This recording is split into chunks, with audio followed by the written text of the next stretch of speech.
nested for group, and you must reflect that in your template when connecting it to your form controls. Specifically here, where the password and confirm password inputs are now in a nested for group, you also have to add this link to this nested for group on some shared parent element in this template. So here, for example, this div, this control row div, includes both the password and the confirmed password inputs in the end. And therefore you can go to it and add a special directive on it.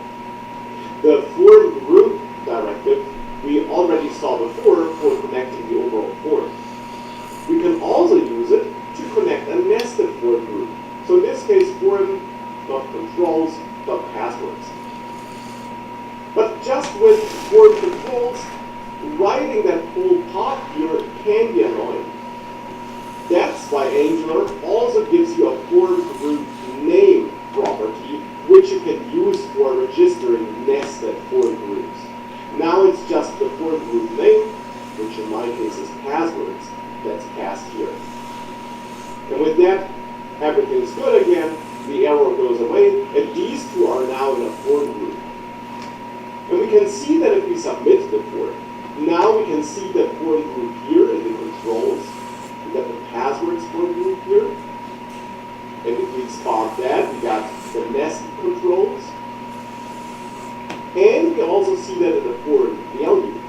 There we now got that passwords object, which is now a nested object that contains the data for these two confirmed password and password controls that make up this passwords form control group.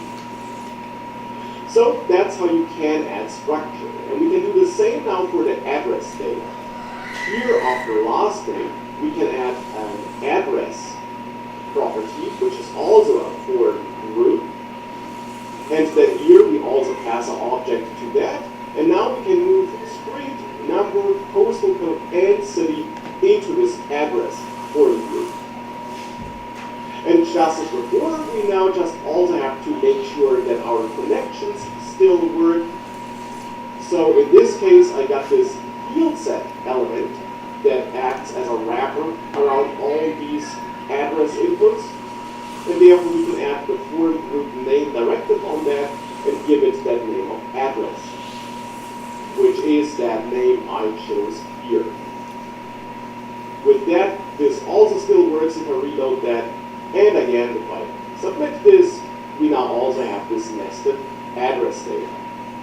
And as you can already see, that already made this value object a bit more readable because we're now working with some nested objects to give this a structure that makes a bit more sense.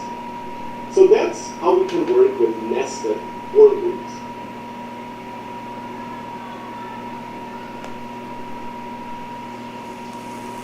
Now, in our form, there's still one kind of input, or to be precise, a group of inputs that's not registered yet. And that's this how did you find us part.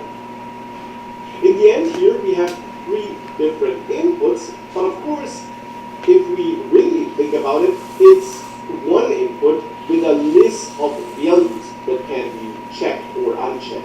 That's how we could think about it logically. And therefore, we could register three individual form controls and possibly group them together into a form group. But if we then ever add more options here, we would also have to add them with different names and so on to our form group here as well, which could quickly get annoying. That's why Angular also gives you another kind of form control or form group you can create. So let's register a source control here, let's say. And I will register it as a so-called form array. And form array, just like form control and form group, must be imported from @Angular forms.